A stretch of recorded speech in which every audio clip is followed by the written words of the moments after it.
ഒരു കാലത്ത് ഗുരുവായൂർ ക്ഷേത്രത്തിന് അടുത്ത് താമസിച്ചിരുന്ന ഗുരുവായൂരപ്പന്റെ പരമഭക്തനായ ഒരു കർഷകൻ ഉണ്ടായിരുന്നു.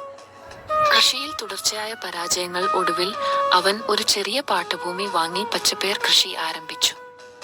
നല്ല വിളവ് ഉണ്ടാവും എങ്കിൽ ഒരു വിഹിതം ക്ഷേത്രത്തിൽ സമർപ്പിക്കാം എന്ന് നേർച്ച ചെയ്തു. നാരായണ മന്ത്രം ജപിച്ചുകൊണ്ട് ഓരോ വിത്തും അവൻ വിതച്ചു. കാലം കഴിഞ്ഞപ്പോൾ പയറുകൾ എല്ലാം നന്നായി വിളഞ്ഞു. അന്നു രാത്രി അയാൾ ഒരു സ്വപ്നം കണ്ടു.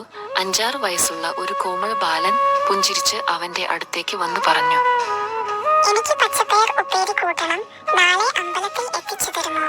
ഭഗവാൻ നേരിട്ട് സ്വപ്നത്തിൽ പ്രത്യക്ഷപ്പെട്ടതിന്റെ ആനന്ദത്തോടെ ഭക്തൻ പിറ്റേന്ന് പച്ചപ്പയർ പറിച്ചെടുത്തു.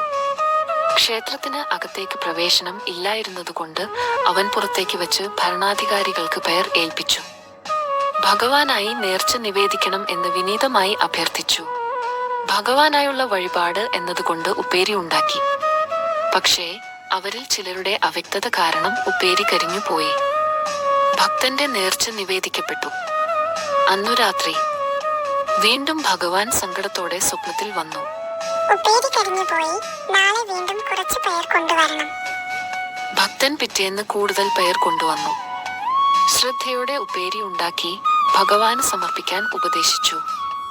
പയർ കരിഞ്ഞു പോയത് അദ്ദേഹത്തിന് എങ്ങനെ മനസ്സിലായി എന്നും ഭഗവാന്റെ അനുഗ്രഹം ലഭിച്ച ഭക്തന്റെ വിശ്വാസവും ഭക്തിയും കണ്ടവർ അത്ഭുതപ്പെട്ടു.